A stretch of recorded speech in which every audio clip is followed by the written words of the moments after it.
Oh, you know, people keep asking me, what is it about Colombo? Well, why do so many different kinds of people like Colombo? What does an Eskimo have in common with the Emperor of Japan? I can't answer that question. I really don't know the answer to that. I say just count your blessings. But the Eskimos, they are great fans, and so is the Emperor of Japan. So that's a difficult combination.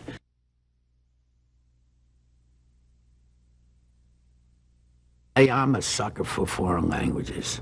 I'm a sucker for the French language. I'm a sucker for the Italian language, any foreign language. I really am. And when I see Colombo in those foreign languages, I find them much more interesting than he is in English. There's something about French and Italian and Spanish. To me, it has more variety. It has more separations. It's easier to listen to. And not easier to listen to. It's more interesting for me to hear. So I like Colombo in foreign languages.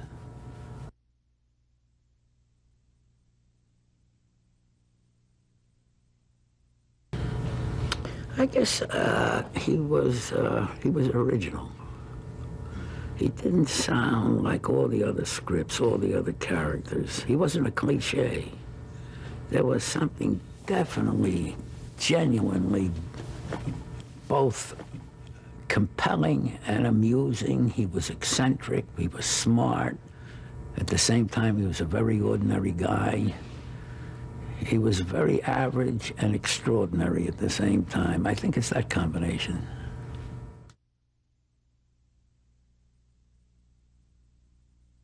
Gee, I don't know. It's very hard to explain why a character and a show to be around 32, 33, 34 years. My God, who would have dreamt such a thing? I'm just so grateful to it. And I guess it's the nature of that character. Something about his character, and I don't know what it is. He's very comfortable with himself because he loves his job and he loves his wife. And if you have those two things going, that's a big plus. I think it's some combination of being extraordinary and being average at the same time. I think having the brain of Sherlock Holmes but dressing like the gardener, that combination of looking like the person next door and actually sounding like the person next door and having the same kind of taste as the person next door. Colombo's, he don't have a pretentious bone in his body. He's a very average guy. But what sets him apart is this brain. He's really curious, and he's got eyes like an eagle. He can see things. And he smells things, and he hears things. And that quality makes him different.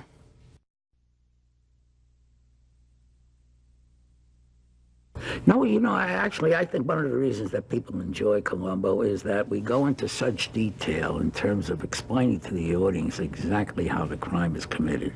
So they see it, and they see it in all its detail. They see all the preparation. And a lot of these murders are really ingenious. I mean, it's not taking out a gun and shooting somebody. So I think they enjoy it because they see it, and I say, how the hell is he going to figure that out? How is he going to know what happened?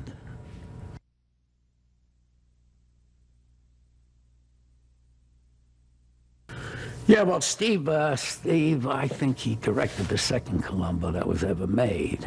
And it was the first time in my experience as an actor whereby we started the scene and I didn't know where the camera was.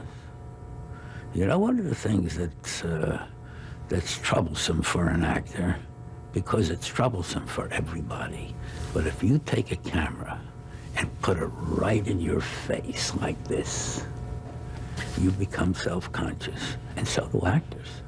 When that big black box is pointed right at your face, the problem is, how do you retain your spontaneity? Why don't you become self-conscious? Why don't you tighten up? So that's something that actors think about. And with Steven Spielberg, the first time I ever started a scene, I had no idea where the camera was. Didn't see it. Where is it? It was wonderful. How liberating. Well, the camera was in a window across the street. So I knew that I was in the presence of somebody who was out of the ordinary, and that was young Steve.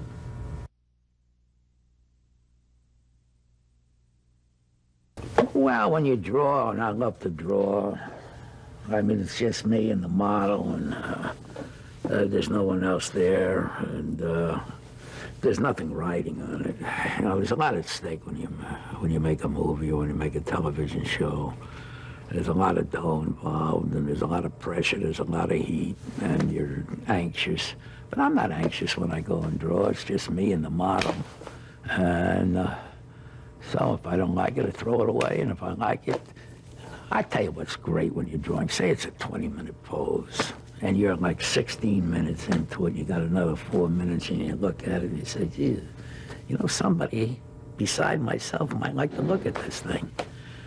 And then your heart starts to beat. But you only got 4 minutes left. That's fun.